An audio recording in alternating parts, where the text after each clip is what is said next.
نبی پاک صلی اللہ علیہ وسلم آپ کا یہ معمول تھا کہ آپ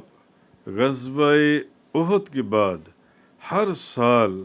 جہاں جو شہدائے احد کے جہاں پر مزارات ہیں، مقام احد کے اوپر جہاں ان کے مزارات ہیں، حضور ہر سال وہاں تشریف لے کے جاتے تھے، اور جب اس وادی کے دہانے پر پہنچتے تھے تو فرمایا کرتے تھے السلام علیکم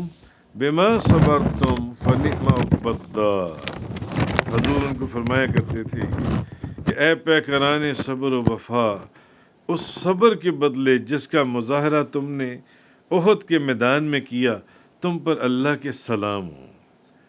کتنا اچھا بدلہ ہے جو تمہیں عطا فرمایا گیا ہے۔ اور حضور کے بعد حضرت ابوبکر صدیق بھی ہر سال مقامی احد پر جایا کرتے تھے، حضرت عمر فاروق جایا کرتے تھے، حضرت عثمان غنی جایا کرتے تھے، اور یہ کہا کرتے تھے جو ان سے کہ کیسا یہ پیارا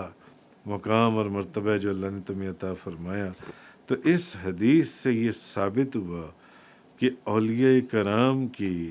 مزارات پر جانا اور ان کا عرس منانا یہ بالکل جائز ہے، کیونکہ حضور ہر سال شہدائے احد کی قبروں پر جاتے تھے،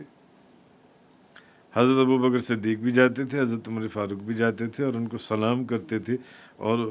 ان کی تعریف بیان کرتے تھے۔ تو معلوم ہوا یہاں سے بزرگوں کے